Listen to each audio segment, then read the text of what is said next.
नमः। ओम श्री परमात्मने नमः। श्रीमद् भगवद गीता अथ प्रथमोऽध्यायः। धृतराष्ट्र उवाच। आप सबकी स्क्रीन्स पर पहला श्लोक होगा। धृतराष्ट्र उवाच धर्मक्षेत्रे कुरुक्षेत्रे समवेता युयुत्सवः।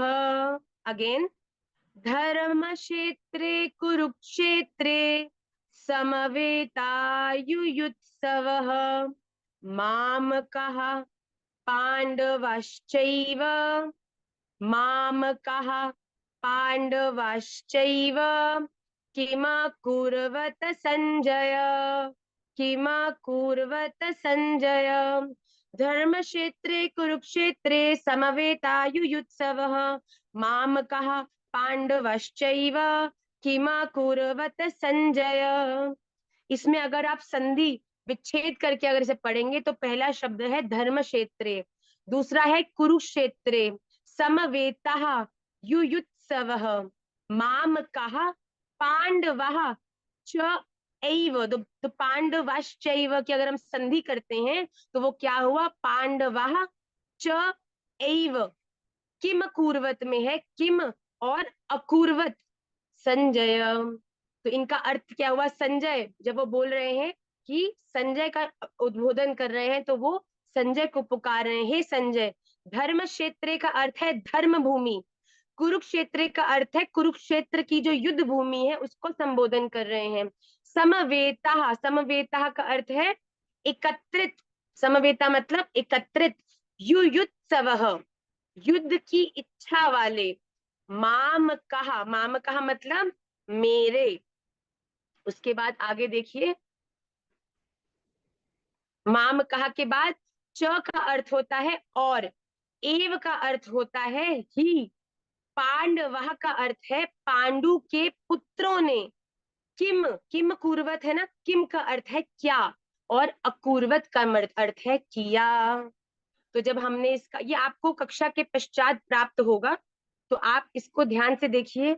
धर्म क्षेत्रे कुरुक्षेत्रे समवेतायुयुत्सवः मामकः पांडवश्चैव किम कुर्वत संजय।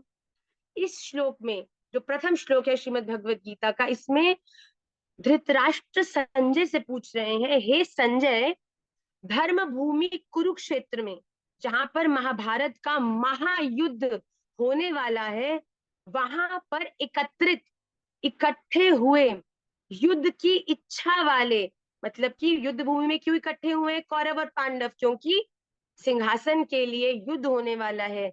युद्ध की इच्छा वाले मेरे और पांडु के पुत्रों ने भी क्या किया। यहाँ पे धृतराष्ट्र जानना चाहते, क्योंकि वो देख नहीं सकते इसलिए वो संजय से जानना चाहते हैं कि इस समय युद्ध भूमि में क्या हो रहा है। भाई देखिए, धृतराष्ट्र ने पहले ही डिफ्रेंसिएशन खड़ा कर दिया, क्या बोल के, माम कहा पांडवश्चैव, मेरे और पांडु के। मतलब पांडु के जो पुत्र है वो चाहे एक ही परिवार है पर पांडु के पुत्र मेरे पुत्र नहीं है। तो क्या कह रहे हैं कि मेरे और पांडु के पुत्र, युद्ध की इच्छा रखने वालों ने युद्ध भूमि में क्या किया। तो धृतराष्ट्र पूछ रहे हैं संजय से। आइए दूसरा श्लोक पढ़ेंगे। संजय उवाच दृष्ट्वा तु पांडवानीकम दृष्ट्वा तु पांडवानीकम व्यूढ़म दुर्योधनस्तदा व्यूढ़म दुर्योधनस्तदा आचार्यमुपसंगम्य आचार्यमुपसंगम्य राजा वचनमब्रवीत राजा वचनमब्रवीत। दोबारा देखिए। दृष्ट्वा तु पांडवानीकं व्यूढ़ं दुर्योधनस्तदा आचार्यमुपसंगम्य राजा वचनमब्रवीत। यहाँ पर अगर हम इसको संधि करते हैं तो देखिए किन किन शब्दों से जुड़कर ये श्लोक बना है। दृष्ट्वा तु पांडवानीकम व्यूढ़म दुर्योधनः तदा आचार्यम उपसंगम्य राजा वचनम अब्रवीत। तो इसमें इसका अर्थ क्या हुआ? तदा। आप देख सकते हैं दुर्योधन तदा में जो तदा है, तदा का अर्थ हुआ उस समय। राजा का अर्थ है राजा, क्योंकि धृतराष्ट्र राजा है, संजय उन्हें बता रहा है तो उनको संबोधन कर रहा है राजा से। दुर्योधन अर्थ दुर्योधन ने व्यूढ़म व्यूह व्यूह व्यूह रचनायुक्त, मतलब कि एक तरह से सुंदर रूप से आकार लेके खड़े हुए, मतलब व्यू मतलब इकट्ठे होकर खड़े हुए। पांडवानीकम, पांडवानीकम का अर्थ हुआ पांडवों की सेना को, दृष्टवा देखकर, तू और, आचार्यम, आचार्यम का अर्थ है जो पांडव और कौरव उनके गुरुदेव कौन है? आचार्यम यहाँ कहकर किनको संबोधन किया जा रहा है? गुरु द्रोणाचार्य जी को। उपसंगम्य, उपसंगम्य मतलब पास जाकर। वचनम, वचनम मतलब वचन। अब्रवीत, अब्रवीत मतलब कहा। दृष्ट्वा तु पांडवानीकं व्यूढ़ं दुर्योधनस्तदा आचार्यमुपसंगम्य राजा वचनम अब्रवीत। आप ये ध्यान रखिएगा कि जब भी हम श्लोक का उच्चारण करते हैं तब श्लोक होता है एक डेफिनेट छंद में, पर मैं आपको इस कक्षा में संधि विच्छेद कर कर भी उन शब्दों को बता रही हूँ। पर जब आप इन्हें उच्चारण करेंगे, संधि विच्छेद क्यों कर रही हूँ? जिससे कि आपको हर शब्द का अर्थ समझ आ जाए। पर आप जब गान करेंगे तो वो संधि विच्छेद करके नहीं, उसके छंद में ही गान करेंगे, जैसा कि मैं गान कर रही हूँ। दृष्ट्वा तु पांडवानीकं व्यूढ़ं दुर्योधनस्तदा आचार्यमुपसंगम्य राजा वचनम अब्रवीत। ठीक। तो संजय ने क्या बोला कि इस समय दोनों सेनाएं तैयार खड़ी हैं युद्ध के लिए। अब जब दोनों सेनाएं युद्ध के लिए तैयार है, उस समय दुर्योधन ने जब पांडवों की सेना की तरफ देखा और देखा कि वो किस प्रकार का व्यू बनाकर, व्यू मतलब आकार बनाकर, कि जब सेना युद्ध करने के लिए खड़ी है तो वो अपनी फॉर्म में खड़ी होती है। कौन आगे, आगे भाले वाले हैं, फिर घोड़े हैं, फिर हाथी हैं। इस प्रकार का व्यू आत्मक रचना की उनकी सेना को देखकर जो दुर्योधन था वो अपने गुरुदेव द्रोणाचार्य जी के पास गया और उनसे इस प्रकार के वचन बोलने लगा। ठीक है। आचार्य यहाँ कौन है? गुरु द्रोणाचार्य जी। क्या कहा दुर्योधन ने? आइए अगले श्लोक में देखेंगे। पश्येतां पांडुपुत्राणाम आचार्य महतीं चमूम। देखिए यहाँ संधि हुई। पश्येतां पांडुपुत्राणाम आचार्य महतीं चमूम व्यूढ़ाम द्रुपद पुत्रेण तव शिष्येण धीमता। यहाँ पे संधि करेंगे तो पश्य एताम पांडुपुत्राणाम आचार्य महतीं चमूम व्यूढ़ाम द्रुपद पुत्रेण तव शिष्येण धीमता। आचार्य कौन हुए? गुरु द्रोणाचार्य जी। हे आचार्य, तब का अर्थ हुआ आपके। व्यूढ़ाम द्रुपद पुत्रेण तव शिष्येण, तब हुआ आपके। धीमता, धीमता मतलब बुद्धिमान। शिष्येन, शिष्येन का अर्थ हुआ आपके शिष्य। द्रुपद पुत्रेण, द्रुपद पुत्र दृष्टद्युम्न द्वारा। यहाँ पर द्रुपद, यहाँ पे दृष्टद्युम्न को सीधा नहीं संबोधन किया गया। आपके शिष्य द्रुपद पुत्रेण मतलब द्रुपद के पुत्र दृष्टद्युम्न द्वारा व्यूढ़ाम, व्यूहाकार खड़ी की हुई, पांडु पुत्रा नाम, पांडु पुत्रों की, एताम, एताम मतलब इस, महतीम बड़ी भारी, चमूम सेना को, पश्य आप देखिए। यहाँ क्या कह रहे हैं? दुर्योधन घबरा गए देखकर, इतनी सुंदर प्रकार से व्यू बना के पांडु पुत्रों की सेना खड़ी थी कि वो दौड़कर आचार्य के पास गए और कहा कि आचार्य, आपने इतनी सुंदर जो ज्ञान द्रुपद पुत्र को दिया है। द्रुपद पुत्र कौन है? दृष्टद्युम्न। दृष्टद्युम्न ने ही पांडु पुत्रों की इस सेना को व्यू की तरह खड़ा किया है, वो उसमें निपुण है जो धृष्टद्युम्न है।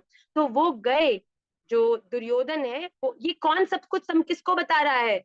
संजय सुना रहे हैं धृतराष्ट्र को कि ये सब चल रहा है, कि जब दुर्योधन ने इस प्रकार की इतनी सुंदर व्यूकार रचनात्मक सेना देखी पांडवों की, तब वो दौड़कर द्रोणाचार्य जी के पास गए और कहा कि आपके बुद्धिमान शिष्य द्रुपद पुत्र धृष्टद्युम्न के द्वारा व्यूह रचना से खड़ी हुई इस पांडवों की बड़ी भारी सेना को देखिए। कहते अरे बाप रे बाप, गजब सुंदर रूप से ये सेना खड़ी है, बड़ी सुंदर बुद्धिमानी से इस सेना को खड़ा किया गया है युद्ध के लिए। किसने खड़ा किया है? धृष्टद्युम्न।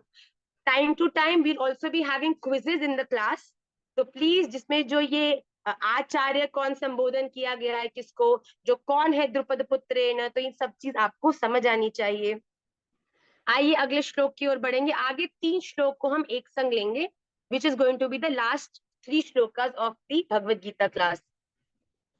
अत्र शूरा महेश्वासा भीमार्जुन समायुधि युयुधानो विराटश्च द्रुपदश्च महारथः दृष्टकेतुश्चेकितानः काशीराजश्च वीर्यवान् पुरुजित् कुन्तिभोजश्च शैब्यश्च नरपुङ्गवः युधामन्युश्च विक्रान्त उत्तमौजाश्च वीर्यवान् सौभद्रौ द्रौपदेयाश्च सर्व एव महारथः। संधि करेंगे जल्दी से। अत्र शूरः महेश्वासः भीमार्जुन समः युधि युयुधानः विराटः च द्रुपदः च महारथः दृष्टकेतुः चेकितानः काशीराजः च वीर्यवान् पुरुजित् कुन्तिभोजः च शैब्यश्च नरपुङ्गवः युधामन्युः च विक्रान्तः उत्तमौजाः च वीर्यवान् सौभद्रः द्रौपदेयाः च सर्वे एव महारथः। इस समय अर्जुन क्या इस समय दुर्योधन क्या बता रहे हैं? कौन कौन महारथी पांडवों की सेना में युद्ध करने के लिए उनके सामने खड़े हैं। अत्र इस सेना में महेश्वासः बड़े बड़े धनुषों वाले, च मतलब तथा, तथा और, तथा को हम और भी कहते हैं, च का अर्थ होता है तथा या फिर और, युधि युद्ध में, भीमा अर्जुन समः भीम और अर्जुन के समान, शूरः शूरवीर, युयुधानः सात्यकी, च मतलब और, विराटः सात्यकी विराट विराट, महारथ महारथी, द्रुपदः राजा द्रुपद, दृष्टकेतु दृष्टकेतु, च मतलब और, चेकितान च तथा, वीर्यवान मतलब बलवान, काशीराज काशीराज, पुरुजित कुंती भोज च और, नरपुंगव नरपुंगव मतलब मनुष्यों में श्रेष्ठ, शैब्य विक्रांत पराक्रमी, युधामन्यु च और, वीर्यवान बलवान, उत्तमौजा मतलब जो उत्तमौजा है, सौभद्र सुभद्रा पुत्र कौन है? अभिमन्यु, और च एवं और, द्रौपदेयः द्रौपदी के 5 पुत्र, सर्वे एव महारथः सभी महारथी हैं। तो क्या कह रहे हैं यहाँ पर? उनको समझाते हुए आचार्य को, जो द्रोणाचार्य जी उनको बताते हुए कि आप देखिए सेना में, यहाँ पांडवों की सेना में बड़े बड़े शूरवीर हैं, जिनने बड़े बड़े धनुष धारण किए हैं। धनुष किसने धारण किया है? अर्जुन ने। बड़े ही पराक्रमी बलवान कौन है युद्ध में? भीम। और अर्जुन के समान कोई नहीं है। उनमें युयुधान, सात्यकी, राजा विराट और महारथी द्रुपद भी हैं। दृष्टकेतु और चेकितान तथा पराक्रमी काशीराज भी हैं। पुरुजित और कुंती भोज, ये दोनों भाई भी और मनुष्यों में श्रेष्ठ शैब्य भी पांडवों की ओर लड़ने के लिए तत्पर खड़े हैं। पराक्रमी युधामन्यु और पराक्रमी उत्तमौजा भी पांडवों की ही तरफ से लड़ रहे हैं। सुभद्रा पुत्र अभिमन्यु और द्रौपदी के भी 5 पुत्र हमारे सन्मुख खड़े हैं युद्ध के लिए। हे द्रोणाचार्य जी, हमारे सन्मुख ये सभी एक से बढ़कर एक महारथी हैं, एक से बढ़कर एक बलवान है, एक से बढ़कर एक पराक्रमी है। इस प्रकार जो दुर्योधन है वो आचार्य द्रोणाचार्य जी को पांडवों की सेना पर दृष्टि करने का निवेदन कर रहे हैं। और ये सब कौन बता रहे हैं? संजय बता रहे हैं धृतराष्ट्र को। आइए जल्दी से आज की कक्षा के इन 5 श्लोकों को हम पढ़ें, तत्पश्चात हम कक्षा के सेकंड पार्ट में which is the modest, which is the स्तोत्र, उसमें हम लोग आगे बढ़ेंगे। ओम श्री परमात्मने नमः। मेरा ऐसा निवेदन है कि जो कि श्रीमद् भगवत गीता का प्रथम श्लोक है, इस सबको भी आप, इस प्रथम श्लोक को कम से कम आप सब याद करिएगा।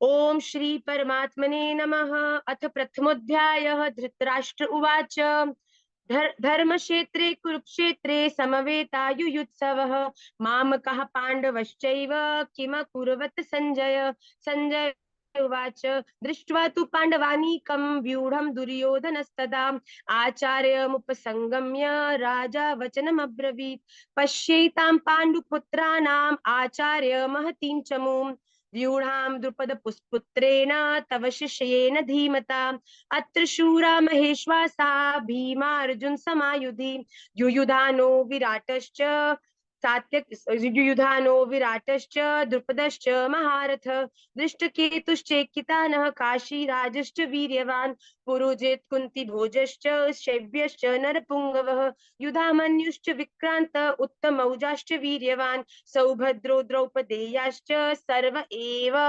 महारथाः। श्री राधा रमण लाल की जय।